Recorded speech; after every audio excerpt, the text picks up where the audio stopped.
સર્વ વૈષ્ણવને જય શ્રી કૃષ્ણ. આજના સત્સંગમાં ઈશ્વરદાન ગઢવી, ઈશ્વરદાન ચારણ એનો પ્રસંગો આપને કહીશ. આ પ્રસંગો પુનિત મહારાજના આખ્યાનમાંથી લેવામાં આવેલા છે. પુનિત મહારાજે ઈશ્વરદાન ચારણ એટલે કે ગઢવી એનું એક આખ્યાન કરેલું છે, એનું એક પુસ્તક. અને બીજી વસ્તુ જે ઇતિહાસના અજવાળા એ પણ પુનિત મહારાજનું પુસ્તક છે. તે બંનેમાં જે પ્રસંગો આપેલા છે એનું સંકલન કરીને આપણે આ પ્રસંગની શરૂઆત કરીશું. આપણે વાતની શરૂઆત કરીશું રાજસ્થાનના ભદ્રેશ કરીને એક ગામ છે. માં એક ગરાસદાર કુટુંબ છે. મુખ્ય નામ છે વડીલનું સુજા બારોટ અને એના ભાઈનું નામ છે આશા બારોટ. આ સુજા બારોટના દીકરાનું નામ છે ઈશ્વરદાન.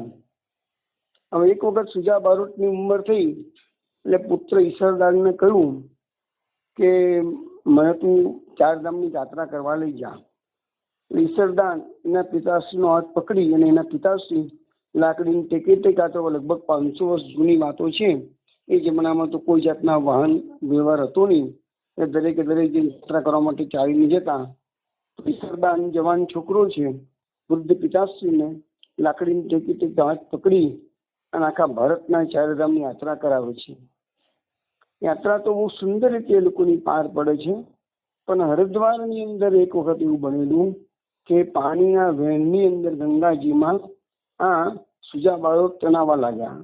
કારણ ઈશ્વરદાનને એમ હતું જ તો પિતાશ્રી પાછા નહીં આવે, કદાચ આ યાત્રામાં એમનું જીવન પૂર્ણ થઈ જશે. પરંતુ ચમત્કારિક રીતે જ પાણીના વહેણમાં એવો એક બનાવ બન્યો કે એ સુજા બારોટ બચી ગયા અને કિનારે સહી સલામત પાછા આવી ગયા. એ સિવાય આખી યાત્રામાં આ લોકોને કોઈ તકલીફ પડી હતી નહીં અને ભલે થાક્યા પાક્યા હતા તો પણ ચારધામની યાત્રા કરીને પાછા પોતાના વતનમાં આવી ગયા. હવે બારોટે ચારની ભાષામાં યાત્રા પછી આવ્યા પછી પોતાના ગામના લોકોને જ્ઞાતિ લોકોને બધાને ભેગા કરી યાત્રાનું એની ચારની ભાષામાં બહુ સુંદર છટાદાર વર્ણન કર્યું. ગામના લોકોને સાંભળીને ખૂબ આનંદ થયો. એવું જ લાગ્યું જાણે કે એમની બધા યાત્રા કરી હોય. હવે પણ બન્યું એવું કે આ સુજા બારોટની યાત્રા છેલ્લી યાત્રા હતી. સુજા બારોટને જે હરિદ્વારની કાતિલ ઠંડી હતી એના શરીરને બહુ અસર કરી ગઈ. અને અહીંયા એવું કહેવત લખી છે કે ગરમી જાય જીરે પણ શરદી ન જાય હીરે. એટલે એવું કહે છે અહીંયા કે ગરમી ગમે તેટલી થયેલી હોય પણ જીરાના સેવનથી ગરમી જીતી રહે, પણ શરદી તો હીરો ખર્ચો તો પણ જાય નહીં કહે છે. એટલે એ શરદી પુષ્કળ લાગી ગયેલી હરિદ્વારમાં એ સુજા બારોટનું શરીર એમાં નથડ્યું અને એ આવ્યા પછી સીધા પથારીમાં પડ્યા. દિવસે માંદગી વધતી ગઈ. તો સુજા બારોટને લાગ્યું કે મારો અંત સમય નજીક આવ્યો છે. શરીરની નાડીઓ બધી તૂટવા લાગી છે. એટલે ગામના અનુભવી વૈદ્યને ઈશ્વરદાન બોલાવી લાવ્યો. વૈદ્ય આવી સુજા બારોટનું શરીર તપાસ્યું, પગે હાથ અડકાડ્યો અને વૈદ્યરાજે માથું હલાવ્યું. તપાસ તો ચાલુ જ હતી અને ત્યાં જ આ સુજા બારોટની આંખ ફરવા માંડી. એટલે વૈદ્યરાજ સમજી ગયા. વૈદ્યરાજે તરત જ ઈશ્વરદાનને કહ્યું કે બેટા જલ્દી ગાયનું છાણ લાવ. ઈશ્વરદાન પણ ઈશારોમાં સમજી ગયા કે પિતાજી હવે બે પડના મહેમાન છે. એટલે ચોખ્ખો કરવા માટે વૈદ્યરાજે ગાયનું છાણ મંગાવ્યું છે. એટલે ઝટપટ ફળિયામાં આવ્યા. એ વખતે બહારના ભાગમાં ગાયો બનાવી લીધી. એમની માતા ગાયોને દોઈ રહ્યા હતા. પણ માતાએ જોયું કે ઈશ્વર આવ્યું છે ગાયનું છાણ લેવા માટે. એટલે માતા પણ સમજી ગયા કે મારા પતિદેવ હવે 2 ઘડીના મહેમાન છે. તો પછી કે હું શું કરા જીવી રહ્યું, જીવીને મારું શું કામ છે કે. તો પ્રેમની આ લખે છે પુનિત મહારાજ કે આ પ્રેમની પરાકાષ્ઠા છે. અખંડ ચૂંદણી અને ચાંદડાની સાથે મરવામાં જ ભારતને સન્નારી સાચું સૌભાગ્ય સમજે છે. પતિના એ જ પ્રાણ સમજે છે. પતિ જ કાયા છે, પતિ સતીની છાયા છે. તો પતિની સેવાથી આગળ જવું એને ભારતની નારી ધર્મ માને છે. અને એટલે પડદોએ વિલંબ કર્યા વગર ઈશ્વરદાનની માતા પતિ મરી જાય એ પેલા જ એ સ્વર્ગે થઈ. તો ઈશ્વરદાન તો છાનનું પૂચકું લઈને પિતાનો ચોકો ઘરમાં જઈને કરે છે, અને ત્યાં તો બહારથી કોઈ કે બૂમ મારી, ભાઈ દોડો દોડો, અમારી માતા જો ગાયને દોતા દોતા જ ઢળી પડ્યા છે. તો આ બાજુ પિતાએ દેહ છોડ્યો અને એની પેલા તો માતાએ પણ દેહ છોડી દીધેલો. પિતાની પ્રાણ પોક મૂકી ન મૂકી તો ઈશ્વરદાન બહાર દોડી આવ્યા. એક સાથે સાથે માતાની પણ પ્રાણ પોક મૂકી છે, અને એક જ દિવસમાં ઈશ્વરદાને માતા અને પિતાની હુંફાળી ગોદ ગુમાવી લીધી. ઈશ્વરદાને માતા પિતાને એક જ સાથે ચિતામાં સુવાડીને અંત્યેષ્ટિ ક્રિયા કરી.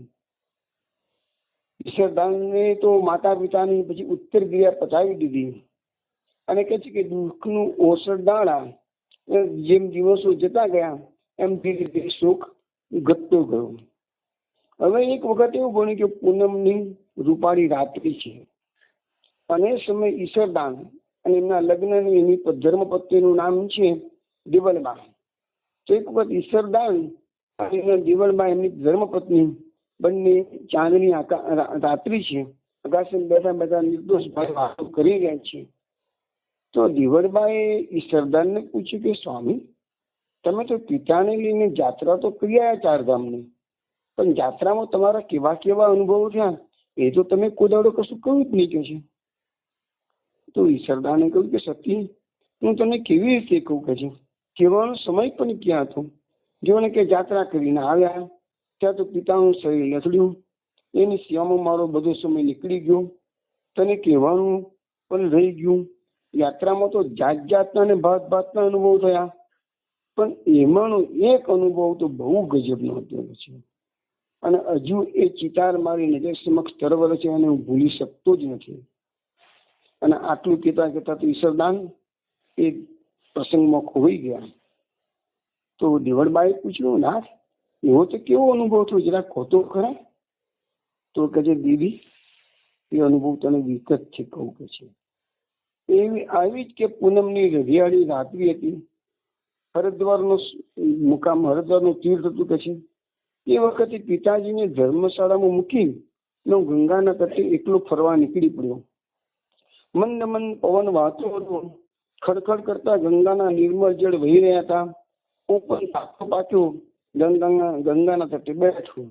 જયારે આડે પડખે થયો અને ચંદ્રા જેવી અવસ્થામાં થઈ, પણ ત્યાં જ મેં જોયું તો એક સાધ્વી નારી મારી સામે આવીને ઉભી રહી.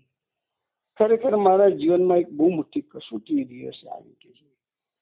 એ જે છોકરી હતી એ કામરૂ દેશની સુકુમારી હતી, રૂપમાં અંબાર હતી, તારા એનું નામ હતું કે છે.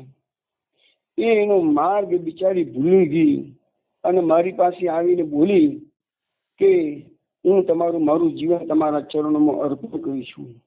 હવે એ સ્ત્રી, એ છોકરી સાથે મારો કોઈ લેવા દેવાનો સંબંધ હતો નહીં કે છે, અને મને જોઈને મોહી પડી.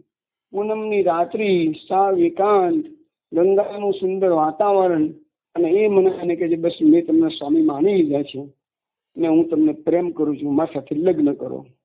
લખ્યું છે કે રાત્રે 11 વાગ્યાનો સમય હતો, અને એ સ્ત્રી આવી હતી પાછી પુરુષ વેશમાં મને મળી હતી. નિરવ એકાંત હતું, એનો સંયમ ઓગળી ગયેલો હતો. એ છોકરીએ પોતાની ઓળખાણ આપતા કહ્યું કે કામરૂ દેશના મણિપુર રાજ્યના પ્રધાનની હું પુત્રી છું, પણ એ કહે છે કે હું દેહના આકર્ષણ નહીં પણ દિલના આકર્ષણે એની મતિ ફેરવી નાખેલી.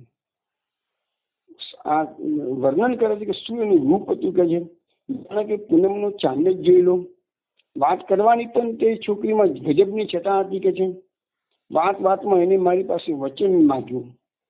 તો એને પૂછ્યું દિવલબાઈ કે સ્વામી આ શેનું વચન? ઈશ્વરદાને કહ્યું કે મને પરણવાનું વચન લાગે છે મારી પાસે કે છે. તો પછી કે તમે વચન આપ્યું? દિવલબાઈની ઉત્સુકતા વધી ગઈ. અરે ગાંધી થઈ ગયું કે છે, એવું વચન મારાથી અપાય કે છે? મારા તો લગ્ન તારી થઈ ગયા હતા કે છે, કેવી રીતે હા પાડું કે છે? પણ ત્યાં તો મારી સુરી વચ્ચે સુપારી જેવી સ્થિતિ થઈ, અને મારાથી એની વાતમાં મેં ના જ પાડી કે મેં લગ્ન કરી દીધેલા છે, હું બીજા લગ્ન કરી શકતો નથી. પણ એ તો મને કે છે બહુ જ બળજબરી કરવા લાગી. એટલે વાતનો અંત મિલાવવા માટે મેં એની વાતમાં હામાં હા મિલાવી દીધી. પછી જોઈશું એમ કરીને એ વાત થતારી ગઈ. પછી અમે બંને બાજુ બેસીને વાતો વળગ્યા. મંદ મંદ પવનની લહેરોમાં એ છોકરીની આંખો ભેરાઈ ગઈ. એટલે હું પણ સમજી ગયો કે હવે અહીંથી નાસી જવાનો તક મળી ગઈ છે, તો આનો છેડો અહીંયા છૂટી ગયો. એટલે એને છોડીને હું ત્યાંથી જતો રહેવાનો. ધર્મશાળામાં આવીને સૂઈ ગયો કે છે. એટલે દિવાલબાઈએ કહ્યું કે સ્વામી તમે તો બહુ મોટી ભૂલ કરી, તો પરણી લેવું હતું ને એને શું વાંધો હતો તમને કે છે. મને તો કે છે મારા જેની બેન નથી, તો મને એક બેન મળી જાત કે છે. તમે બંને સાથે રહેતા, તમારા આજ સાથે જ તમારા ઘરમાં રહેતા કે છે.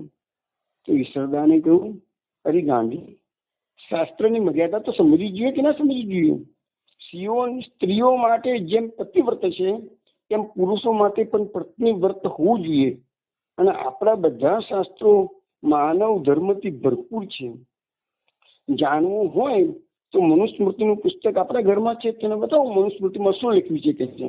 આ બધા ધર્મનું દર્શન આપણને મનુસ્મૃતિ કરાવે છે. એટલે તરત જ અડધી રાતે ઈશ્વરદાન અગાસીમાંથી નીચે આવ્યા અને પોતાના ઘરના માળિયામાં અભરાઈ પર પુસ્તકો મૂકેલા હતા ત્યાં એમને ફેદવા માંડ્યું મનુસ્મૃતિ કાઢવા માટે.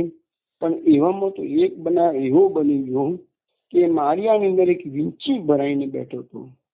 અને વીંછીએ અંધારાની અંદર જેમને એવો હાથ નાખ્યો કે તરત જ એ વીંછીએ ડંખ માર્યો એના ઈશ્વરદાનના હાથ પર. એમાં એમને ખૂબ જ દર્દ થવા લાગ્યું. એમનાથી બૂમ પડી ગઈ, હાય હાય વોય વોય વોય, બાપરે બાપ. એવું દુઃખ થતું હતું એમને કે એમનાથી રાડ ફાટી ગઈ કે છે. તો ઈશ્વરદાનની રાત સાંભળીને દેવળબા અંદર ઘરમાં આવ્યા. ઈશ્વરદાન તો આગળ દબાવીને સિસકારા પાડતા ઉભા રહ્યા. આવું દ્રશ્ય જોતા દેવળબા તો ખડખડાટ હસવા મળ્યા. નાથ, આ તમે શું કરો છો? મરદ જેવા મરદ રહીને વોય વોય બાપ બાપ કેમ કરો છો કે છે. નાનકડું વીંછી કરી દઉં એમાં આટલી બધી કાયરતા શાની કે છે. અમે ભલે અબડા કહેવાઈએ છીએ, પણ અમે કઈ એવી રીતે કોઈ વીંછી કરે તો વોય વોય બાપ બાપ ના કરીએ કે છે. પ્રાણ છૂટે તો ભલે છૂટવા દઈએ, પણ અમે ચુકારો, અમે ભૂલી છે કે હુકારો ના કરીએ કે છે. એક તો વીંછીની ડંખની વેદના ઈશ્વરદાને સતાવતી હતી અને એમાં પાછા દેવળબાના શબ્દો એ વધારો કર્યો. આવા તાતા તમતમતા શબ્દો સાંભળતા જ ઈશ્વરદાન તો મનમાં ને મનમાં સમસમી ગયા. દાંત કચકચાયા અને અંતરનું દુઃખ અંતરમાં સમાયું. પછી આ વાત તો સમય જતા વિસરાઈ ગઈ. પણ ઈશ્વરદાન આ પ્રસંગ ભૂલ્યા નથી. ઈશ્વરદાને વિચાર્યું કે દેવળબાની એક દિવસ કસોટી કરું કે છે. એને પણ ખબર પડે કે વીંછીના ડંખની વેદના કેવી હોય કે છે. અને એ જયારે અનુભવ કરશે તાણે એને ખબર છે કે હાય હાય વોય વોય એ કર્યું એ બરાબર કર્યું છે કે ખોટું કર્યું હતું કે છે. એટલે ઈશ્વરદાને મન સાથે નક્કી કર્યું દેવળબાને બતાવી દઉં. એક દિવસ ઈશ્વરદાને એવો પ્રયોગ કર્યો કે જંગલમાંથી કોઈ માણસને મોકલી અને ઝેરી વીંછીને મંગાવ્યો.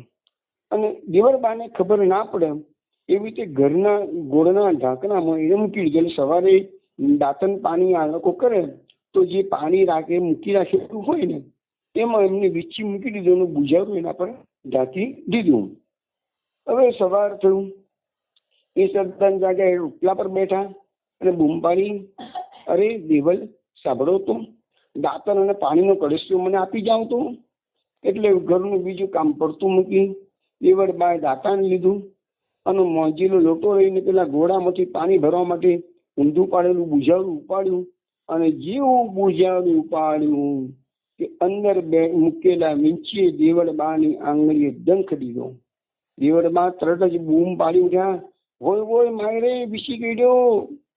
હવે બદલો લેવાના ભાવથી ચોંકી રહેલા ઈશ્વરદાન આ અવાજ સાંભળીને ઘરમાં આવ્યા અને હસતા હસતા ટોનો માર્યો. એક વીંછી કરડો એમાં વોય શું કરવા લાગ્યા છો? મને કહેલા તમારા શબ્દો હવે બરોબર યાદ કરો. અબડાએ પ્રબડા બની વોય માય ના કરવું જોઈએ. પ્રાણ છૂટે તો ભલે છૂટે પણ ચુકારો ના ભરવો જોઈએ. એ બધા શબ્દો જે દેવળબાએ પેલા એમને કહેલા એ ઈશ્વરદાને બધા જ આજે દેવળબાને સંભળાવ્યા. દેવળબા બોલ્યા છે કે નાથ, હવે હું સમજી ગઈ. વીંછીની વેદના તો અનુભવ જ સમજાય, પણ આપે આજે એ જાણી જોઈને મને અનુભવ કરાવો એમ જ વાત છે ને કે છે. પરંતુ સમજી લો કે તમને જે કરડ્યો હતો એ તો સામાન્ય વીંછી હતો, આપણા ઘરમાં જ હતો. જ્યારે આ તો તમે જે અહીંયા પાત્રમાં મુકાયો છે એ તો ઠાકરીઓ વીંછી છે. આ મામૂલી વીંછી નથી, આ બહુ ઝેરી વીંછી છે કે છે. આ વીંછી તો મારી હવે જિંદગી હરી લેશે. હવે જલ્દી કરો, હવે તો મારા રૂએ રૂએ ઝેર પ્રસરતું જતું લાગે છે. મારા શરીરની નાડીઓ તળાતળ તૂટતી જાય છે, મારા પ્રાણ શોષાતા જાય છે. લ્યો ત્યારે સ્વામીનાથ, મારા છેલ્લા રામ રામ. આ શબ્દો સાંભળતા જ તો ઈશ્વરદાનનું મજાક હવામાં ઓગળી ગયું, એનું હાસ્ય બદલાઈ ગયું, મુખ પર ગમગીનીના વાદળ છવાઈ ગયા. ગડગડા સાદે ઈશ્વરદાન બોલ્યા, દેવી આટલું શું કહે છે? હા નાથ, હવે મારું સાસુ છોડી અને હું મોટા ગામ તરફ જઈ રહી છું. બોલી ચાલું માફ કરજો સ્વામી, ના તને સાંભળી લો, છેલ્લે એક કામ તમને બતાવું છું. આટલું કહેતા કહેતા તો દેવળબા ભોય પર બેસી ગયા. ધીમે ધીમે દેવળબાનું આખું શરીર શ્યામ પડવા લાગ્યું. ઈશ્વરદાનને તો પૃથ્વી ચક્કર ફરતી લાગી. હસવામાંથી ખસવું થઈ ગયું, વાતમાંથી વટેસર થઈ ગયું, રજનું ગજ થઈ ગયું. દેવળબાએ શરીરને આખું લંબાવીને સૂઈ ગયા છે. ઈશ્વરદાને દેવળબાનું મસ્તક ખોળામાં મૂક્યું, મુખમાં પાણીની ધીરે ધાર કરી. દેવળબાએ પતિને બે હાથ જોડતા કહ્યું, હે નાથ, આ જન્મે તમારી રહી તો જન્મો જન્મ હું તમારી જ રહીશ. ફરી જન્મ ધારણ કરીને તો પણ હું તમને જ મળીશ. હે મારા નાથ, તમે યાદ રાખજો કે હાલાર પ્રાંતમાં તુંબે ચારણને ઘરે હું ફરીથી જન્મ લઈશ, અને તમે મને યાદ રાખી અને પાછા ત્યાં પરણવા આવજો. જો એને શું કીધું છે? હાલાર પ્રાંત એટલે સૌરાષ્ટ્રનો એક ભાગ છે, જામનગર સાઈડનો, એને હાલાર પ્રાંત કહે છે. તો તુંબેલ ચારણના ઘરે જન્મ લેવાનું એ પણ દેવલબાને મરતા સમજાઈ ગયું છે. અને એને કહ્યું કે મને ત્યાં ફેરથી પરમ ચૂકે છે, પણ મારા લગ્ન તો તમારા બીજા જન્મમાં પણ તમારી સાથે જ કરીશ. એમ કરતા કરતા દેવળબાનો સ્વાદ મન હૃદયના ધબકારા વધતા ગયા. ઈશ્વરદાની આંખમાંથી આંસુઓ અવિરત ધારા ચાલી. હવે તો ઈશ્વરદાની અવસ્થા પાગલ જેવી થઈ ગઈ. પડવારમાં શું થઈ ગયું તેની સમજણ ના પડી. આવું એમને ધાર્યું નહોતું કે આવું થઈ જશે. આંખમાં આંસુ સાથે કહ્યું, દેવી તારા વિના તો મારો સંસાર સૂનો થઈ જશે. તું ગરી પર થોભી જા, હું પણ તારો સંગાટ કરું છું. વીછી તો હજી બિચારામાં જ બેઠો છે ને કે છે. એટલે ઈશ્વરદાને કહ્યું કે હું ફૂટીએ બુજારામાં જઉં છું, મારો હાથ નાખું છું, અને વીંછી મને ડંખ મારશે તો તારી જોડે હું પણ મૃત્યુ પામી જઈશ કે છે. એટલે દેવળબા સમજાવે છે, હે નાથ, બનવા કાળ તો બધું બની ગયું, હવે એનો અફસોસ ના કરો. તમે તો બહુ ભૂલકના માણસ છો, થોડીક વારમાં ભૂલી ગયા. આપત્તિ નહોતા કહેતા કે દેવી 7 ભવ સુધી આપણે વિકુટા પડવાનું નથી.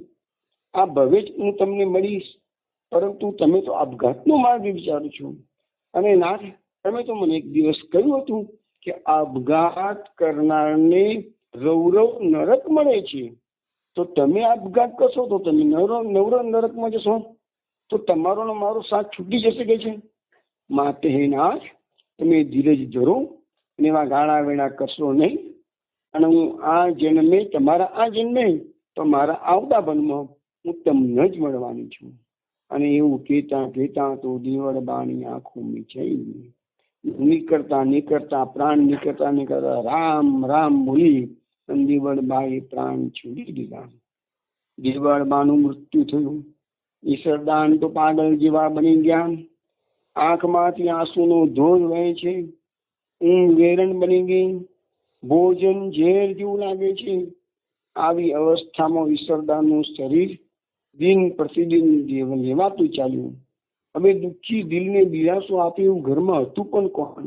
માતા પિતા તો 4-6 મહિના પહેલા જ મરી ગયા હતા, મોટા ગામ તરફ ઉપડી ગયા હતા. દેવળ બા પણ માતા પિતાના પગલે ચાલી ગઈ કે છે. હવે એના માટે તો જ નિમિત્ત બની ગયા. આ બધું એ આવતા આવતા ઈશ્વરદાનના રૂએ રૂએ અગન ઝાડ ફેટાતી. એ ઝાડને ઠારવા ઈશ્વરદાન પાસે અશ્રુનું ધોધ વહેતું, અને આગ ના બુજાય તે ના જ બુજાય. આમ ને આમ દેવળબાને આ વિયોગની આગમાં ઈશ્વરદાન શેકાતા ગયા. હવે આ ભદ્રેશ ગામમાં ઈશ્વરદાનનું જે ઘર હતું ને એ ઘણું મોટું ખાનદાન ખોરડું ગણાતું. એને એ લોકો બધા ત્યાંના ગરાસદાર કહેવાતા. એટલે નાતના જે બીજા બધા આગેવાનો હતા એ પોતાની દીકરી ઈશ્વરદાન સાથે પરણાવવા માટે તૈયાર થયા. એટલે એને મોટા મોટા ઘરના સારી સારી છોકરીઓના માગા આવવા મળ્યા. નાતીલાઓમાં પડાપડી થવા મળી કે ઈશ્વરદાન તો મારી જ છોકરી લેશે. ઈશ્વરદાનનું ખોરડું મોટું બનાતું હતું. ગરાસદાર હતા, દેખાવડું જુવાન હતો, બધી રીતે સહી સુખ સાહેબી હતી કે છે એ રખીને આપણે રહી ના જઈએ એમ કરીને બધા વારાફરતી આવવા મળ્યા અને ઈશ્વરદાનને સમજાવતા ગયા. પણ ઈશ્વરદાને નક્કી કર્યું હતું કે મારે બીજા લગ્ન કરવા નથી. એમ કરતા કરતા જ્ઞાતિજનો બધા ઈશ્વરદાનના એક વૃદ્ધ કાકા હતા આશા બારોટ, એની પાસે ગયા. આશા બારોટને કહ્યું કે ઈશ્વરદાનને સમજાવો ને, તો આવી અમારી સુંદર છોકરી છે એનો હાથ પકડી લે, અને આખી જિંદગી એટલી જવાન છોકરો છે, આખી જિંદગી બાકી છે કે છે, તો સુખેથી પસાર કરે. તો એક દિવસ તક જોઈ અને એના આશા કાકાએ કહ્યું, બેટા ઈશ્વર, આમ તું ઉદાસ ક્યાં સુધી બેસી રહીશ? જો ભાઈ જે બનવાનું હતું તો બની ગયું. તને આટલા બધા ગામમાંથી સારા સારા ઠેકાણેથી માગા આવે છે, તો તારે કોઈક સારી જગ્યા તો વિચારવું તો પડશે જ ને. આખી જિંદગી તારી બાકી છે કે છે, તો આ તારે કમસે કમ આ ગામના આપણે ગરાસદાર છીએ એની ખાતર પણ તારે ફરતી લગ્ન કરવા જોઈએ. દિગ્મુખ થઈ ગયેલા હતા ઈશ્વરદાન. કાકાની વાત સાંભળી કાકાના શબ્દો એને ઝેર જેવા લાગ્યા, અને વડીલને માથું ના લાગે એટલા ખાતર એમને કીધું, કાકા, આ મારવાડનો એક દિવસ તો મને વર્ષ જેવું લાગે છે, એક પળ મને યુગ જેવી દેખાય છે કે છે.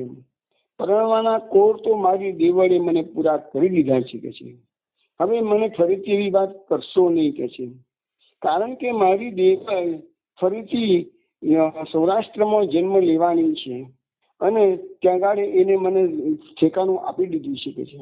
હવે મારી દેવળ બીજું જન્મ લેશે, મોટી થશે, હું ત્યાં લગ્ન ફરીથી કરીશ કે છે. મેં એને વચન આપેલું છે કે છે, એટલે મને બીજા લગ્નની તમે વાત કરશો નહીં. તો કાકા પણ સમજી ગયા કે ભાઈ ઈશ્વરદાનને બહુ સમજાવ્યું, માનતો નથી. ચલો ભાઈ વારંવાર જુવાન છોકરાને કેટલું કેવું કે છે. પણ ઈશ્વરદાન એક દિવસ કહ્યું, કાકા તમે એક કામ, કે એમને ખબર તો પડી ગઈ ને ઈશ્વરદાનને કે એની દેવળ જે જન્મવાની છે સૌરાષ્ટ્રમાં છે, હાલાર પ્રાંતમાં જન્મવાની છે કે છે, બરાબર છે. તો એ કહે છે કે હું ત્યાં દેવળ તગાડી તો દ્વારકાધીશ છે દ્વારકામાં. એટલે એમને કાકાને કીધું, કાકા તમે મારી સાથે આવો, આપણે દ્વારકાધીશના દર્શન કરવા જઈએ.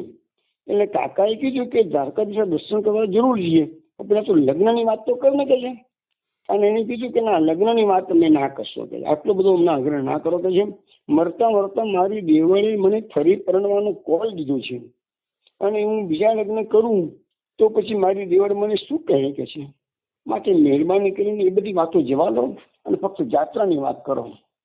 તો પછી આ બધી વાત સાંભળીને આશા બારોટે લગ્ન માટેનો આગ્રહ પડતો મૂક્યો, અને થોડા દિવસમાં ઈશ્વરદાનના મનને શાંતિ આપવા માટે ઈશ્વરદાનની સાથે એ લોકો બંને જણા કાકા અને ભત્રીજા આશા બારોટ અને ઈશ્વરદાન દ્વારકાની યાત્રા કરવા માટે નીકળ્યા. હવે આ લોકો સવારથી બપોર સુધી ચાલ કરે, યાત્રાએ નીકળ્યા છે કાકા ભત્રીજા, અને સામાનમાં થોડું લીધેલું છે સામાન. તો બપોર થાય એટલે જે ગામ આવે તો ગામની ધર્મશાળામાં મુકામ કરે, ભોજન પાણી કરે, થોડો આરામ કરે, સજના ઠંડા પોરી પાછું ચાલી નાખે થોડું ઘણું, પછી રાત પડે ત્યાં નાનકડું ગામ આવે તો વિશ્રામ કરી લે. એમ કરીને આ લોકો એમની સૌરાષ્ટ્ર અને જાય છે દ્વારકાધીશના દર્શન કરવા દ્વારકામાં. આ બધું રાજસ્થાન છે. તો ચાલતા ઘણા દિવસ એ લોકો લાગ્યા. પણ એક દિવસ એવું બન્યું કે એક ધર્મશાળામાં કાકાના ભત્રીજા સાંજના સમયે વાળું કરીને આડી પડખે પડેલા હતા, અને આશા બારોટ તો શાંત ચિત્તે ભગવાનની માળા ફેરવવા લાગ્યા. ઈશ્વરદાન તો બિચારા પોતાની પત્ની દેવળબાના જ વિચારોમાં ગમગીન થઈને બેઠેલા છે. પણ એટલામાં તો જોયું એક સંન્યાસી આવીને આ લોકોની બાજુમાં બેઠા. સંન્યાસી આવીને આ લોકો બંને જણાને પૂછ્યું, ભાઈઓ તમારે ક્યાં રહેવાનું? તો આ લોકોએ બંને કહ્યું, ભાઈ અમે તો મારવાડના ભદ્રેશ ગામના વતની છીએ. તો ઈશ્વરદાને કહ્યું, તમે આ બાજુ કેમ સંન્યાસ? અમે તો પૂછ્યું, એમને કીધું કે અમે તો મારવાડના ભદ્રેશ ગામના વતની છીએ. તો સંન્યાસી પૂછ્યું, આ બાજુ ક્યાં આવી ગયા? આ લોકો કીધું, અમે તો દ્વારકાધીશના દર્શન કરવા જઈ રહ્યા છીએ. કેમ કીધું? તો પેલા સંન્યાસી કીધું, હું તો દ્વારકાધીશના દર્શન કરીને હમણાં જ આવ્યો કે છે, અને અહીંથી હું હવે સીધો બદ્રીનાથ જવાનું છું કે છે. પણ તમે લોકો દ્વારકા જાઓ છો એટલે તમને ખાસ એક બે વાત કરવાની કે શું? તો જતા જતા રસ્તામાં કંઈક જુનાગઢ આવશે તો ગરવા ગિરનારના દર્શન તમે જરૂર કરજો કે છે. એ ગિરનાર પર 64 સિદ્ધોનું વિષ્ણુ છે કે છે. નાગર ભક્ત લસૈયાનું એ ગામ છે, તો એ જોવા જેવું છે બધું. અને હા, વચમાં જામનગર આવશે તો એ જવાનું ચૂકશો નહીં. જામનગર એટલે તો છૂટી કાશી. હું પણ ત્યાં જઈને જ આવ્યો છું, સંન્યાસી મહારાજે કીધું. પણ એક વાત ખાસ યાદ રાખજો કે જામનગરમાં જાઓ ને ત્યારે ત્યાંનો રાજા જામ રાવણના લોક દરબારમાં જવાનું ચૂકશો નહીં. એ રાજા કેવો છે? તો સારા સારા કવિઓની ત્યાં કદર કરે છે, અને કદર કરનારા પણ જેવા તેવા નથી. ત્યાં આગળ એના રાજગુરુ છે પીતાંબર ભટ્ટ. અરે આખું ભાગવત આ પીતાંબર ભટ્ટને જીભને ટેરવે છે. અરે તમે પીતાંબર ભટ્ટની પાસેથી એની ભાગવત કથા સાંભળો ને તો 2 ઘડી સ્વર્ગનો આનંદ અનુભવશો. હું તો શું કહું, સંન્યાસી મહારાજે કીધું તમે ત્યાં જશો એટલે પ્રત્યક્ષ તમને પરિચય સારો મળી જશે કે છે. તો સંન્યાસી મહારાજના શબ્દો ઈશ્વરદાને સાંભળ્યા, મનમાં વાગોડી ગયો કે હા સાચી વાત છે કે છે. આ સંન્યાસી મહારાજ આપણને સમજાવે છે તો આપણે જરૂર કે છે કે એક જુનાગઢ અને બીજું જામનગર એ બંને લાભ લેતા જઈએ. આશા બારોટની સંમતિ માગી. કાકા કેમ બરાબર છે? ગિરનાર અને જામનગર જઈશું ને કે છે. તો આશા બારોટે તે વખતે માળા ફેરવતા ફેરવતા પણ ગૌમુખથી હાથ બહાર કાઢીને કીધું, બેટા ઈશ્વર, જાત્રા બેઠી જાત્રા ક્યાં ક્યાં વારંવાર આવી રીતે હવાય છે? ક્યાં આપણું રાજસ્થાન, ક્યાં આપણું મારવાડ, અને ક્યાં આપણું આ સૌરાષ્ટ્ર સુરત પ્રદેશ કે છે. આશા બારોટે સંમતિ આપી. એટલે બંને જણા ગિરનાર અને જામનગર જવાનું નક્કી કર્યું. પછી તો બીજી બધી આડી અવળી સંન્યાસી મારા સાથે વાતો કરી. આખરે બંને બધા સુઈ ગયા. પછી બીજે દિવસ સવારે આશા બારોટ ઈશ્વરદાન તો ગિરનારના પંથે પડ્યા, સંન્યાસી મહારાજ બદ્રીનારાયણના પ્રસ્તે પડ્યા. હવે પંથ કાપતા કાપતા એક દિવસ આ લોકો જુનાગઢ આવી ગયા. ગરવા ગિરનારની તળેટીમાં આવીને ઉભા રહ્યા છે. ઈશ્વરદાને તરત જ કહ્યું, કાકા હવે ઉપર ચડવાનું છે એટલે તમે હાથમાં લાકડી લઈ લો. તો વૃદ્ધ કાકાને ટેકો આપી અને ગિરનાર ચડવા મળ્યા. ધીમે ધીમે તેઓ પહેલી ટૂંકે પહોંચ્યા. સહેજ વિસામો ખાવા બેઠા, ઠંડુ જળ પીધું. પછી કહ્યું, કાકા આ પહેલી ટૂંક આવી છે, એ જૈનોનું વિરાસર છે. તો બધા પછી બંને જણાએ કાકા ભત્રીજાએ જૈનના વિરાસરમાં દર્શન કર્યા અને પછી ધીરે ધીરે આગળ વધ્યા. પછી બીજી ટૂંક આવી. એ બીજી ટૂંક હતી અંબાજીની હતી.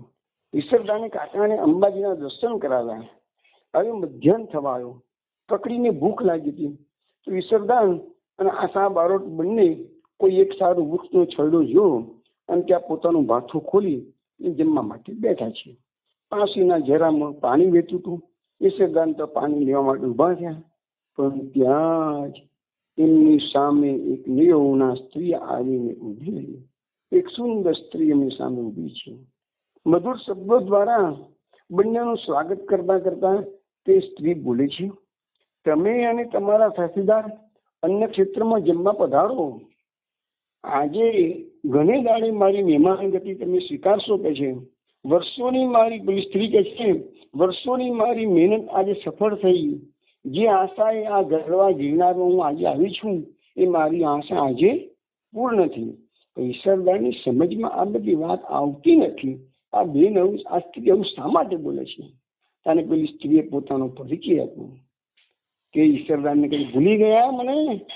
મણિપુરના પ્રધાનની કામરૂ દેશની છોકરી હું તારા, જેને તે દિવસે પૂર્ણિમાના દિવસે ગંગાના કિનારે ઊંઘતી છોડીને તમે નાસી ગયા હતા, મને એકલી મૂકીને કે છે. તમે તે દિવસે તો મને લગ્ન કરવા માટે હા બી પાડી હતી કે છે, તો આને મને છોડીને જતા રહ્યા. આજે એ તારા તમારી સમક્ષ મૂર્તિમંત ઊભી છે. યાદ કરો, એ દિવસ યાદ કરો. તેને સહેજ સંકોચ થયો અને બીજ પડી ઈશ્વરદાન સ્વસ્થતા કીધું, અમારી પાસે પણ ભાતું છે, અમે અમારું જમવાનું જમી લઈશું. તો પેલી તારાએ કીધું, ભલે તમારું ભાથું રહ્યું, પણ અન્ય ક્ષેત્રમાં યાત્રાળુઓને ગરમા ગરમ ભોજન આપવાની મેં વ્યવસ્થા ગોઠવી છે.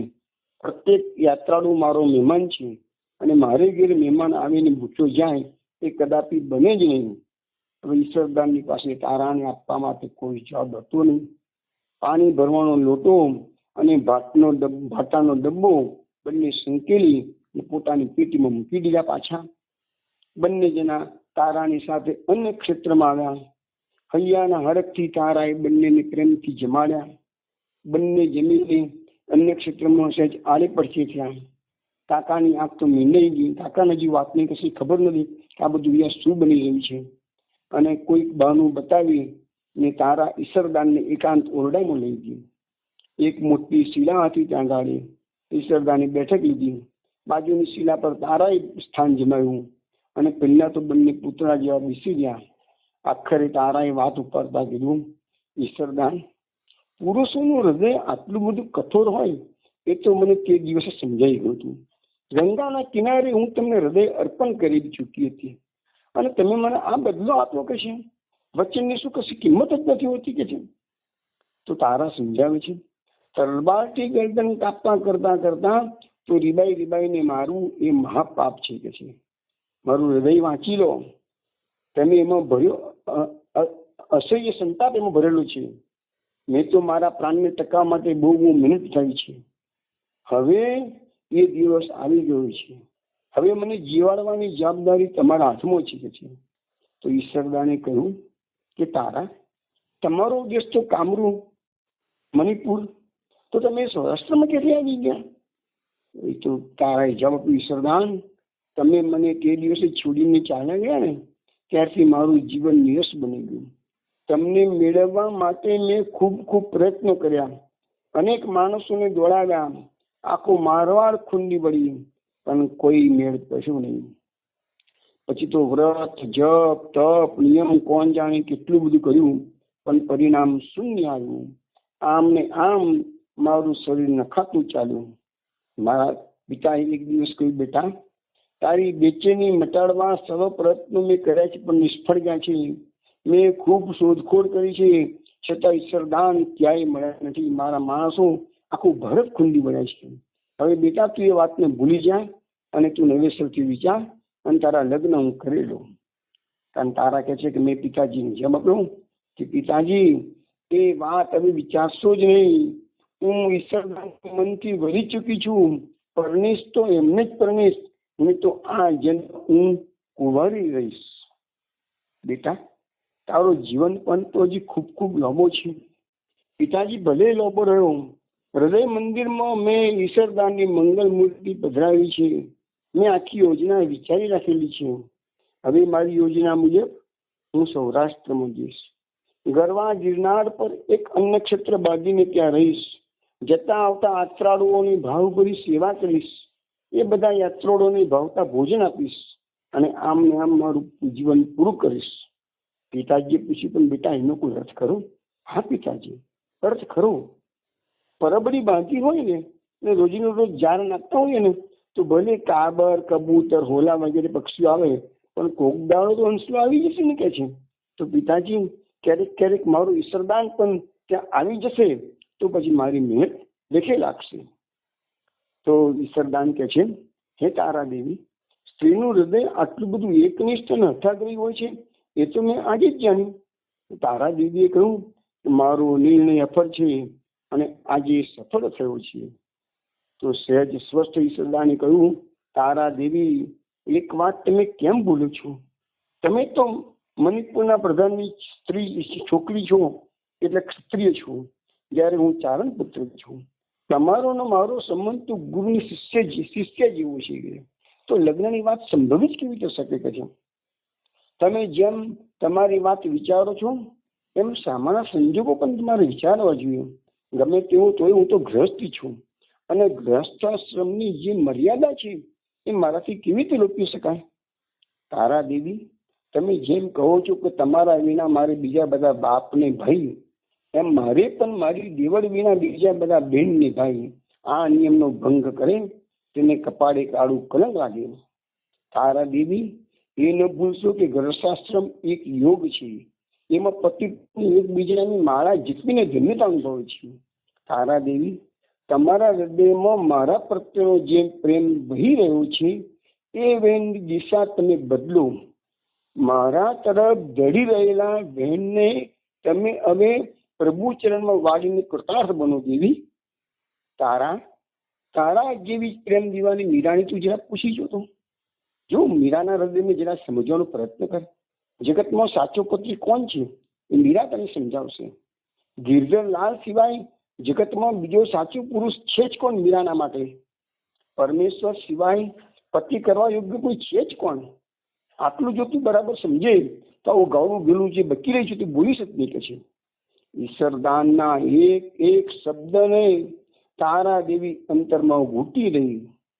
હવે તારા દેવીએ મનથી નિશ્ચય કર્યો કે શું મારી ઈચ્છા પૂરી કરવા માટે કોઈ દેવી આત્માને હું યોગભ્રષ્ટ કરવાનું વિચારું? ના ના, એ સારું નથી. પછી એ તરત જ એની આંખમાંથી દળ આંસુ કર્યા.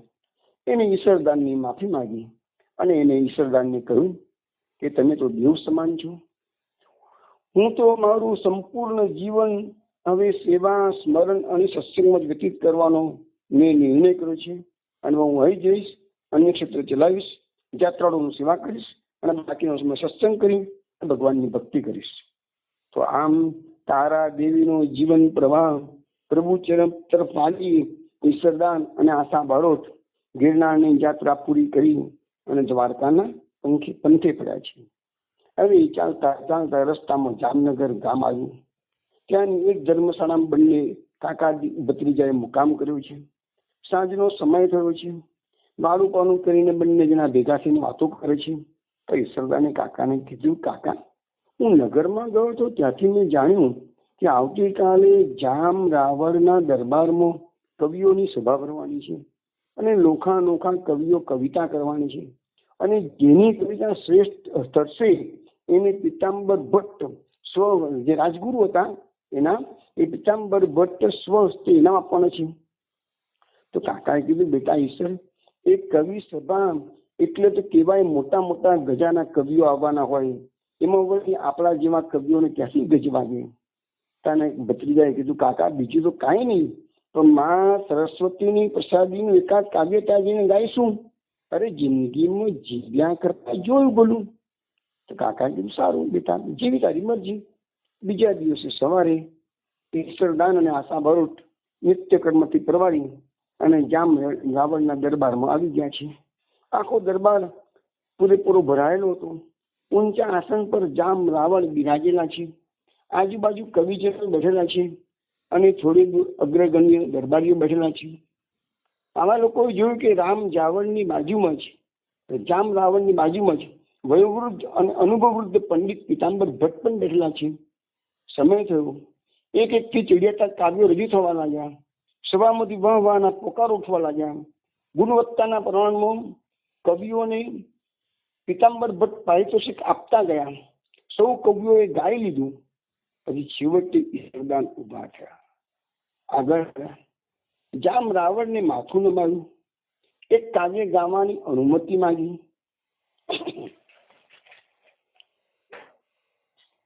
જામ રાવણે હકારમાં માથું હલાવ્યું.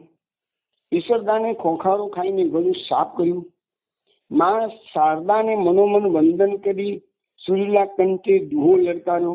એટલો સુંદર દુહો લલકાર્યો એમને ઈશ્વરદાને, એ ચાલો જઈએ દ્વારિકા મહાધર્મનું ધામ, એ જાતા ભેટીએ જાદવો વળતા રાવણ જામ.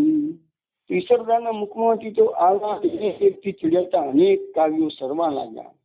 આખી સભા રાજી રાજી થઈ ગઈ. વાહ વાહના પોકારો થવા લાગ્યા. ખુદ રાવણ જામ હતા એ મસ્તક બોલવા લાગ્યું, એમનું મસ્તક પણ બોલવા લાગ્યું. આજની સભામાં ગવાયેલા બધા કાવ્યો કરતા ઈશ્વરદાનના કાવ્યોએ અનોખી ભાત પાડ્યું. લોકોને પણ નક્કી થઈ ગયું કે આ નવો કવિ આવ્યો છે આજે એ ચોક્કસ બધા કરતા સૌથી મોટું પારિતોષિક લઈ જશે. ઈશ્વરદાને ગાવાનું પૂરું કર્યું એટલે જામ રાવણે પ્રસન્ન મુદ્રામાં પિતાંબર ભટ્ટની સામે જોયું. આંખોના ઈશારે પૂછ્યું, ભટ્ટજી, આ કવિને શું નામ આપીશું? પિતાંબર ભટ્ટ નકારાત્મક માથું હલાવીને કહે છે કે રાજન, મારા મત મુજબ તો આ કવિને બધા કરતા જુદું જ ઇનામ આપવું છે મારે. રાજા જામે પૂછ્યું, કહું શું ઇનામ આપીશું? તો ગુરુએ કીધું, ઇનામના બદલામાં આ કવિના માથામાં 7 જોડાનો પ્રહાર કરો. એની કવિતાનું આ જ યોગ્ય પારિતોષિક છે. પિતાંબર ભટ્ટની આજ્ઞા થતાં જ સૌના મુખમાંથી આછો શિષ્કારો નીકળી ગયો. અરે, ખુદ રાજા જામ પણ આવી આજ્ઞા સાંભળી ઠરીને ઠીકરું થઈ ગયા. પણ રાજ પંડિતની આજ્ઞાને લોકવા માટે કોણ સમર્થ બને? હજુરિયાએ તો તરત જ આવીને ઈશ્વરદાનના માથામાં જોડાના 7 મોટા પ્રહાર કર્યા. આખી સભા ખડબડી ઉઠી. આ શું કહે છે? પિતાંબર ભટ્ટને વળી આ શું સૂજ્યું છે? ઇનામ આપવાના બદલે જોડાના 7 પ્રહાર? અનેક મુખે અનેક પ્રકારની વાતો થવા લાગી. અરે, કોઈ તો એટલે સુધી બોલી નાખ્યું કે આ પિતાંબર ભટ્ટની સાથે બુદ્ધિ નાખી છે કે છે. નહીં તો આવું તો કોઈ હોય?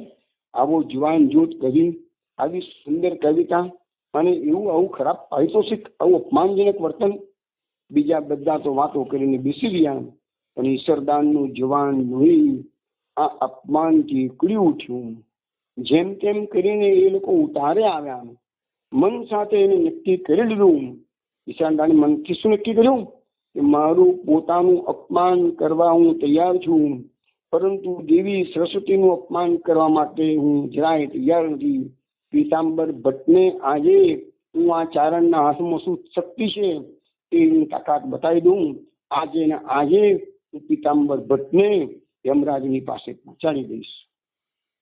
અપમાનથી સમસમી ગયેલા ઈશ્વરદાન તો અને એને પ્લાનિંગ કર્યું બધું છે. તો એને પછી ગામમાં બહાર નીકળી, દરબારની બહાર નીકળી, પિતાંબર ભટ્ટનું ઘર કોઈને પૂછી લીધું અને સાંજનો સમય થયો એટલે એ જે પિતાંબર જે ફળિયામાં રહેતા હતા પિતાંબર ભટ્ટ, એ ફળિયામાં તેના ઘરની બહાર એ ચોર પગલે પહોંચીને છુપાઈ જાય છે અને એને હાથમાં ખુલ્લી તલવાર રાખેલી છે કે પિતાંબર ભટ્ટ જેવા ઘરમાં આવશે અને દાખલ થવા જશે અને ત્યાં જ કજવાનું મસ્તક ધરથી અલગ કરી દઈશ. હવે એ દિવસે તો શું બન્યું? જામનગરની શેરીએ શેરીએ આ જ વાત ચાલતી હતી કે અપમાનની આ વાત પિતાંબર ભટ્ટની પત્ની સાવિત્રી દેવી હતી એની પાસે પણ આવી ગઈ. એ પણ મનમાં સાંભળીને ઘા ખાઈ ગઈ કે મારા પતિએ આવું હિચકારી કાર્ય કેમ કર્યું? એક ઉચ્ચ કક્ષાના ઉગતા કવિનું આવું હળહળતું અપમાન. આવા ને આજે એમને ઘરે, આજે તેમને ઘરમાં જ ના પેશવાડું કવિને કહે છે. તો મન સાથે નક્કી કરીને દિલ્હીના બારણાને અંદરથી સાંકળ વાંસી દઈ અને સાવિત્રી બા અંદરના હિંચકે બેઠા છે. હવે સાંજનો સમય થયો. પિતાંબર ભટ્ટ આવી ગયા. બારણા પાસે આવીને બોલ્યા છે કે બારણું ખોલો દેવી. તો રોજ તો સાવિત્રી દેવી પતિની વાટ જોતે બારણાની પાસે બેસી રહે અને આજે તો કેમ આમ? પિતાંબર ભટ્ટે ધીમેથી બારણે ટકોરા મારીને પૂછ્યું, દેવી બારણું ખોલો. આજ દેવી અંદરથી જવાબ આપ્યો, આજથી ઘરના દરવાજા તમારા માટે બંધ છે, કારણ કે બહુ ભણેલાઓ છતી આગે અંધ થયા છે. દેવી સરસ્વતીનું તમે હે રાજગુરુ હળહળતું અપમાન કર્યું છે. ઇનામને બદલે જોડા મારવા એ તો મોટું તમે પાપ કર્યું છે. પેલા મને એ જવાબો કે એક નવોદિત કવિનું આવું હળહળતું અપમાન તમે શા માટે કર્યું? એ તમારો જવાબ જાણ્યા પછી જ હું બારણું ખોલીશ. હવે ઈશ્વરદાન આ વાત સાંભળતા હતા. ઈશ્વરદાનના હાથમાં તલવાર હતી. એ મારવાની તૈયારી કરતા હતા. પણ ત્યાં આ વાર્તાલાપ સાંભળી મેં જોયું કે લાવ સાચું કારણ શું જાણવા તો મને મળી શકે છે. એટલે બહારથી રાજગુરુએ જવાબ આપ્યો, ગાંડી, લોકો મને સમજી ન શકે તો ઠીક, પરંતુ સાથે તું મને સમજતી નથી. નવેની વાત છે, પહેલા તું બારણું ખોલ, પછી હું તને બધી વાત વિગતે સમજાવું છું. પછી પત્નીએ બારણું ખોલ્યું. રાજગુરુ અંદર દાખલ થયા. પિચકા પર બેઠા પીતાંબર ભટ્ટ, માથેથી પાઘડી ઉતારી. બાજુમાં સાવિત્રી દેવી બેઠા. એટલે પીતાંબર ભટ્ટે કહેવા માંડ્યું કે, અને એ બધું જે કહેવા માંડ્યું એ ડેલીના બારણાની પાસે સંતાડેલા ઈશ્વરદાને કાન સરવા કરીને સાંભળવા માંડ્યું. અને પીતાંબર ભટ્ટે કહ્યું કે દેવી, કવિએ કવિતા તો કરી પણ નરની કરી, નારાયણની નહીં. એને સૂર્યને છોડીને તારાનું પૂજન કર્યું. એ કવિ પાસે ગમે તેટલી વિદ્વત્તા હોય, એની પાસે ગમે તેટલો સુંદર કંઠ સરસ્વતી આપેલો હોય, પણ એ બધું શું કામનું? જે ગાયનમાં હરિગુણ નહીં એ ગાયનમાં ગાવાનું શું? એવા ગાનામાં જે ગાય એ મૂર્ખ નહીં તો બીજું શું? એવા કવિને તો જોડાના પ્રહાર વિના બીજું કોઈ પારિતોષિક હોઈ શકે. કવિરાજ આગળ બોલ્યા, અરે આવો કવિ કદી મેં જોયો નથી. એની પાસે શું શક્તિ છે કે છે? એની કવિતાઓ પ્રસાદિત છે કે છે, દેખાય છે એ કરતા પણ એ કવિરાજના હૈયાની શક્તિ અધિક છે. તો એને મારે એ જણાવવું હતું કે માયાના ખેડાના ગુણગાન છોડી, એક સામાન્ય રાજાના ગુણગાન છોડી તો ઈશ્વરના ગુણગાન કરે તો ઈશ્વરને અવની પર ઉતરવું પડે એટલી શક્તિ એની કવિતામાં છે કે છે. હું એ કવિની તાકાત સમજી ચૂક્યો હતો, પરંતુ જોડામે એટલા માટે જ મરાયા કે મારો મર્મ સમજી શકે. દેવી સમજ્યા. જોડા મરાવાનું કારણ એ જ હતું. એ તો લોકો તો ન સમજ્યા, પણ તું પણ આટલું રહસ્ય ના સમજી, અજાયબની વાત છે. તો સાવિત્રી તો પતિને મનોમન બંધી રહી. ખૂણામાં બેસીને ઈશ્વર સાંભળી રહ્યો છે બધો ખુલાસો. અંતરમાં ઊંડો ઉતરી ગયો. ઈશ્વરદાનને પોતાની ભૂલ સમજાઈ ગઈ કે વાત સાચી છે. હું તો નીકળ્યો છું દ્વારકાધીશની યાત્રા કરવા, તો દ્વારકાધીશના ગુણગાનના બદલે એક સામાન્ય રાજાના ગુણગાન કરવા બેસી ગયો. તો ઈશ્વરદાને તરત જ પશ્ચાતાપ થયો છે. ઈશ્વરદાને આવીને પીતાંબર ભટ્ટના ચરણમાં પોતાની જાતે સ્મૃત કરી દીધી. ઈશ્વરદાને આંખમાં આંસુ સાથે એમના ચરણ પકડતા કહ્યું, અરે મારા ગુરુદેવ, તમે આજથી થઈ ગયા. હે દયાળુ, આજે તમે મારા ગુરુદેવ થયા. અંતરનો પડદો આપે મારો ખસેડી દીધો. મારી કુટેવો આપે મને દેખાડી દીધી. મારા કાળા કલંકથી આજે બધે ઉઘાડ્યો છે. હે મારા ગુરુદેવ, આજે તું બ્રહ્મ હત્યા કરી નાખત જો આ વાત ના સાંભળ્યું હતું કે છે. તો મને તમે સ્વીકારો અને તમારો શિષ્ય બનાવી લો. બે હાથેથી ઉચકીને ઈશ્વરદાનને ઊંચો કરી ઉભો કરી પીતાંબર ભટ્ટે કહ્યું, બેટા ઈશ્વર, ભગવાન કરે છે તે સારા માટે કરે છે. ભગવાને તને કવિતા શક્તિ આટલી સુંદર આપી છે, તો તેનું પ્રભુ પિત્તર વાપર ને બેટા. તો ઈશ્વરદાને કહ્યું, દેવ, આપ મારા ગુરુ, આપ મને ભાગવત જણાવો અને હું ભણું. પીતાંબર ભટ્ટ કબૂલ થયા. ગુરુ પીતાંબર થયા. ચેલો ઈશ્વરદાન થયો. જોડી જામી છે અને ભગવત ગ્રંથ બનાવવા માંડ્યા. બંનેમાં કોઈ ખામી નથી અને હરિરસની તો રેલમ છે ચાલતી છે. ભગવતનું અધ્યયન કરતા કરતા ઈશ્વરદાન પ્રભુ ભક્તિમાં તરબોળ થઈ ગયા છે. અમે જેમ જેમ દિવસો વીતતા ગયા તેમ તેમ ઈશ્વરદાન પ્રેમ વિભોર બનવા લાગ્યા. રોમમાં રાધેશ નામનું વર્તન થવા લાગ્યું. એના દર્શન વિના હવે ઈશ્વરદાનને જીવ તરફ આવ્યું. સતત પ્રભુ નામ સ્મરણથી ઈશ્વરદાનનું હૈયું ચારણ જેવું ચોખ્ખું ચટ થઈ ગયું. આખા ભાગવત ગ્રંથને લોક ભોગ્ય ભાષામાં ઉતારીને ઈશ્વરદાને ભગવાન દ્વારકાધીશના દર્શને ગયા અને એના ગ્રંથનું નામ આપ્યું હરિરસ. હાથમાં હરિરસ ગ્રંથ ઈશ્વરદાને લીધો છે. આંખમાંથી વિરહાસુ ટપકે છે. ડગલે ને પગલે મુખમાંથી હરિ નીકળે છે. ચાલતા ચાલતા ઈશ્વરદાન ભગવાન દ્વારકાધીશના મંદિર પહોંચી ગયા છે. ગગનમાં ગાજતું મંદિર જોયું. ફડાકામાંથી 52 ગજની ધજા જોઈ. ધીર ગંભીર નાદે ગાજતો રત્નાકર સમુદ્ર સાંભળ્યો, ઈશ્વરદાનને હવે ભાવ સમાધિ લાગી. આંખમાંથી અશ્રુ સરે છે, મુખમાંથી શબ્દો નીકળે છે. હવે ઈશ્વરદાન દ્વારકાધીશને વિનંતી કરે છે. શું વિનંતી કરે જોઈએ આપણે? મારો દ્વારિકાના નાથ હાથ દાજો રે, દિલ ફાવે જીવાડો અગળ મારજો રે. હવે વાણી ચાલે તો તારે કારણે રે, હું તો તારો ભિખારી ઉભો બારણે રે. બાર કાઢ્યું મેં દી તારા અંગ મારા અંગથી રે, શણગાર્યું ભક્તિ કેરા રંગથી રે. વેર્યા આસુડા ફૂલડા આંખડી રે, વળી વધારું ભાવના ગુલાલથી રે. મારું જીવ સફળ આજ થાય રે, પુનિત ચરણે આ દિલ અર્પાય છે. હવે હાથમાંનો હરિરસ જે ગ્રંથ હતો એ દ્વારકાધીશના ચરણોમાં સમર્પિત કરવા ઈશ્વરદાન આગળ વધ્યા. પણ ત્યાં શું થયું? અરે આ ભગવાનની નિશ્ચેતન મૂર્તિમાં સજીવ થઈ ગઈ. ધીરે રહીને એ મૂર્તિએ હાથ લાંબો કર્યો છે અને જે હરિરસ પુસ્તક હતું એ પ્રભુએ પ્રેમથી સ્વીકાર કર્યો, સ્વહસ્તે સ્વીકાર કર્યો છે. અને ત્યાં દ્વારકામાં લોકો હતા, એને બધા દર્શન આવેલા હતા.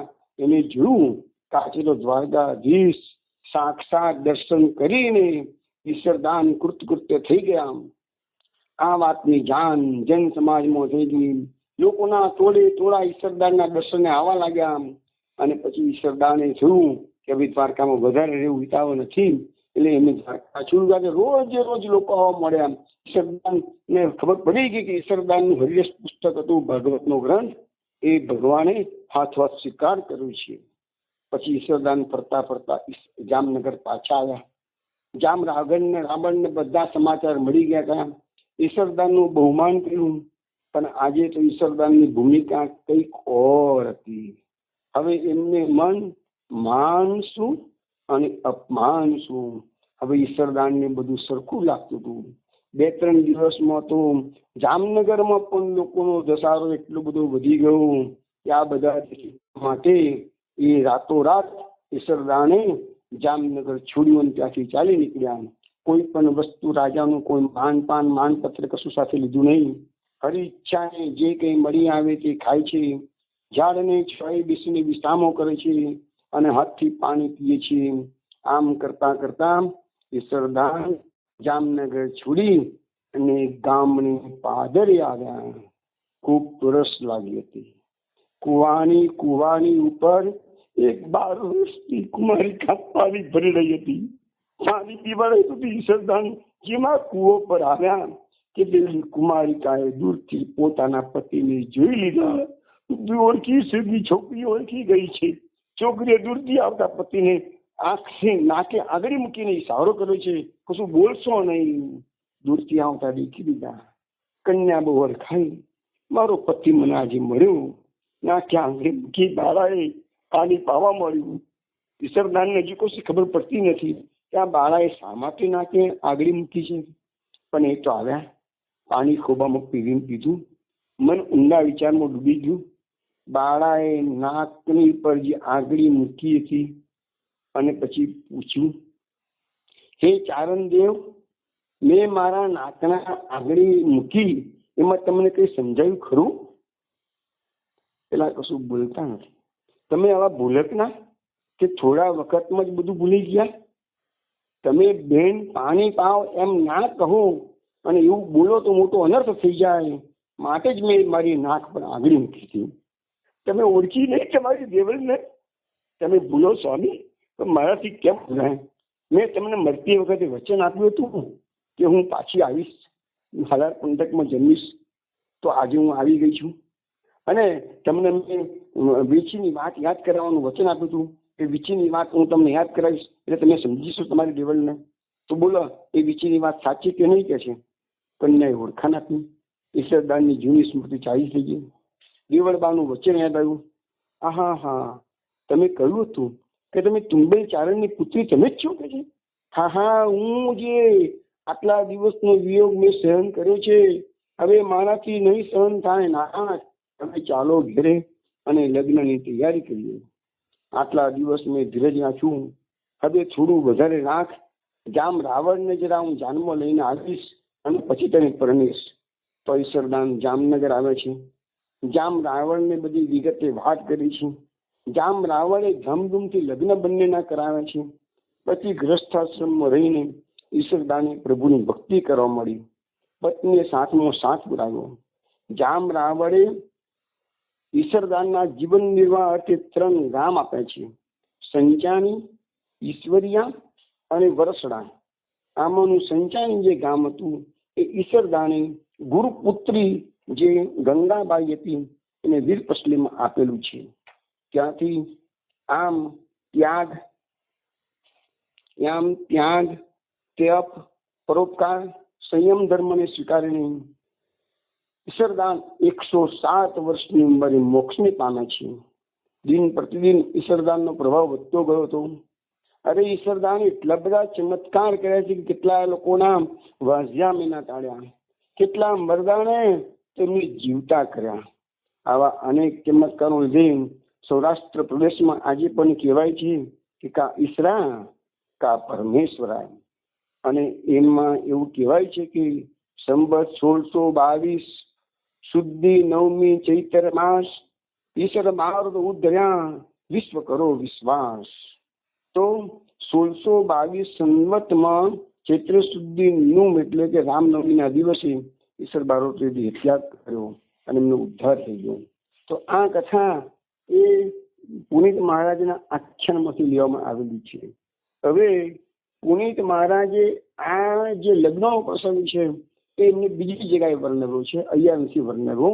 પરંતુ લગ્ન બહુ ઇઝીલી થયા નથી. હું તમને એકદમ શોર્ટમાં 5-10 મિનિટમાં કહી દઉં છું. એ પ્રસંગ તો ઘણો લાંબો આપેલો છે એમના બીજા પુસ્તકમાં, પણ એમાં વસ્તુ એવી છે કે પછી ઈશ્વરદાનને તો સમય જતા રાજા જામે પોતાના રાજકવિનું બિરુદ આપી દીધું છે અને કાયમ માટે જામનગરમાં વસાવી દીધેલા છે.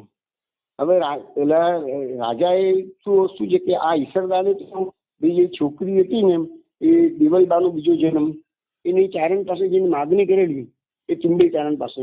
પણ તુંબેલ ચારણ આ લોકો ચારણમાં પણ એ લોકોની પેટા જ્ઞાતિ હશે, એમાં આ લોકોની થોડી કઈ આ જાતના ચારણો હતા. એટલે એ બીજું મારવાડી હતો. આ લોકો સોરઠી.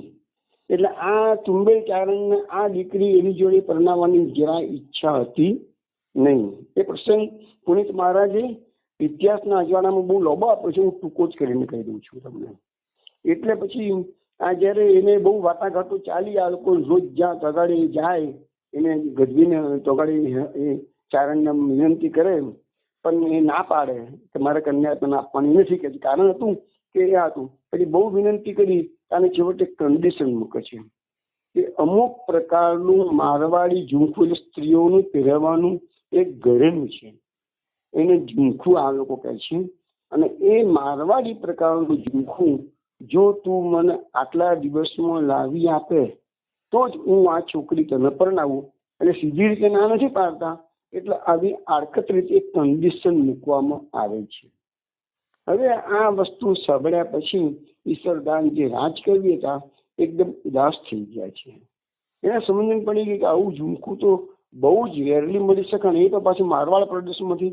આ લોકો તો સુરતમાં અત્યારે શીખે છે અને એને તો વર્ષોથી પોતાનો મારવાડ પ્રદેશ છોડી દીધેલો હતો. એટલે એ બહુ ઉદાસ રહે છે. એક દિવસ રાજા જામ રાવણને ખબર પડી જાય છે કે મારું રાજકવિ તો રોજ ઉદાસ થઈ છેલ્લા કેટલા વખત એના મોઢા પરનું હાસ્ય વિલીન થઈ ગયું છે. એટલે પૂછે છે કે કવિરાજ, આમ ઉદાસ તમે કેમ ફરો છો? આને કહે છે રાજા કેવા એવું નથી કે મારો પ્રશ્ન એવો વિચિત્ર છે કે કોઈ સોલ્વ નહીં કરી શકે. કે છે ત્યાં તમે મને બતાવો. કે છે અરે મારું આખું રાજ તારા માટે કે છે હું અર્પણ કરી દઉં. કે છે મારો આખો ભંડાર ખોલી નાખું. બોલ કે રાજકવિની ઉદાસીનતા દૂર કરવા માટે તમારી જે વાત કહો બધી મને માનની છે. કે છે વાત સાંભળતા પહેલા રાજાએ કહી દીધું. કે તો એને કીધું કે એવું આખું રાજપાટ ખોટું મૂકવાની કઈ જરૂર નથી, પરંતુ વસ્તુ સ્થિતિ એવી છે કે મારી જે પત્ની છે દેવળબા, એનો બીજો જન્મ થઈ ગયો છે અને એ અહીંયા તુંબેલ ચારણના ઘરે છે નાગમતીમાં. અને એ મને પરણાવવાની એટલા માટે ના પાડે છે અમે આ પ્રકારના ચારણ છે અને એ લોકો ઊંચી જાતના ચારણ છે. હવે મારી પૂર્વજન્મની પત્ની છે, એ પણ હઠ લઈને બેઠી છે કે પરણું તો ઈશ્વરદાનને જ પરણું કે છે. તો કે વાંધો શું આવ્યો છે?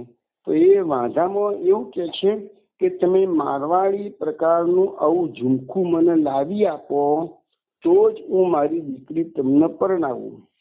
એટલે રાજા કહે છે, ઓહો એ જ વાત છે ને, કે છે ચાલ, અરે એવા એક શું કે છે, તું માગું એટલા ઝુમકા એને હું એ ગઢવીને આપી દઉં કે છે. તરત હજુરિયાને બોલાવું, જાઓ ચારણવાસમાં અને બોલાવી લાવો કે છે એને હરદાન ચુંબેલ ચારણને.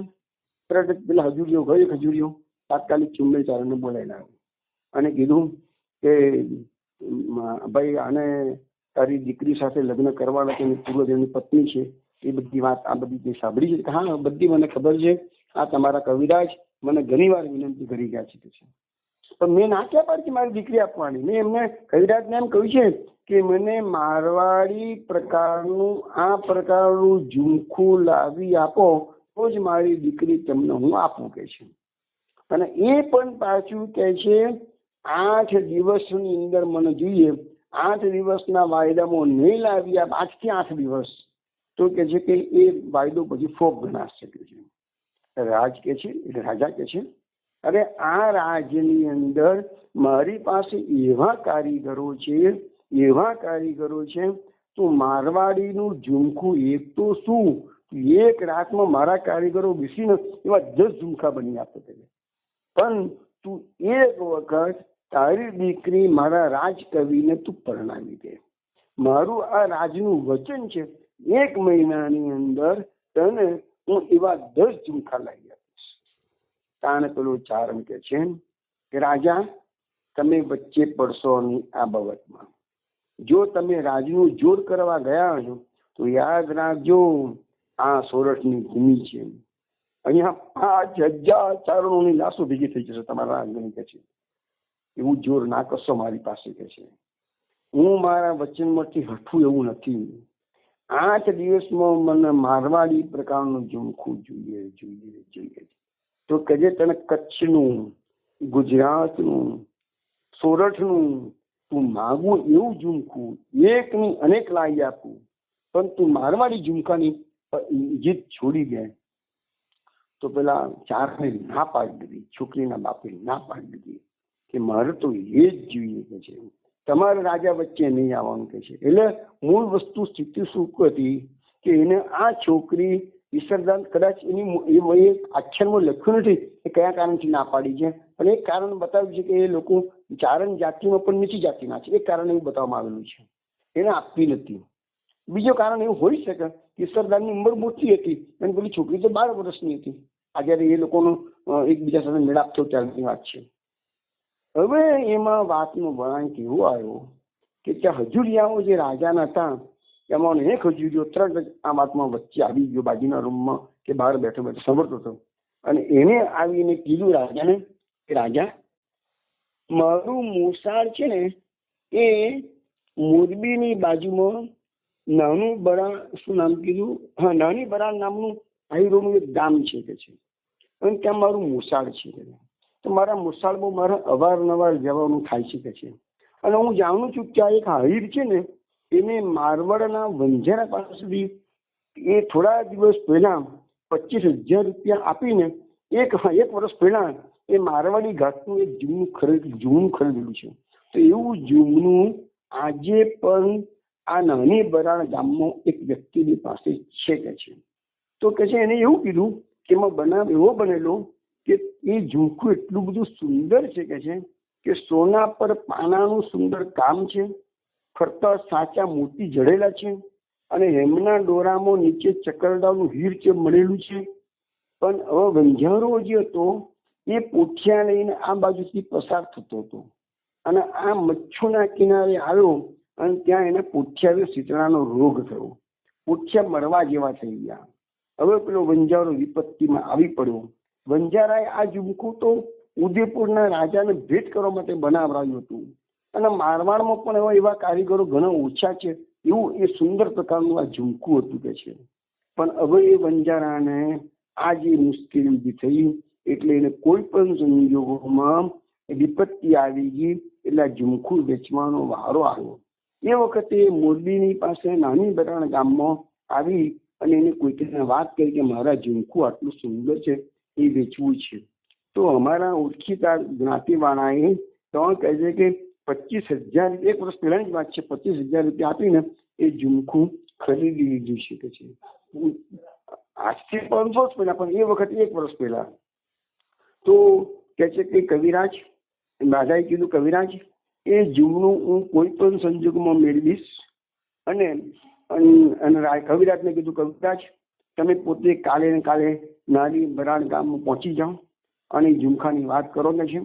અને ચારણોની જે જાત છે ને કે છે એ તો બધી કહે છે કે બહુ ઉદાર છે કે છે. અને એ પછી આખી અંદર પ્રસંગો બહુ સુંદર રીતે સમજાય છે.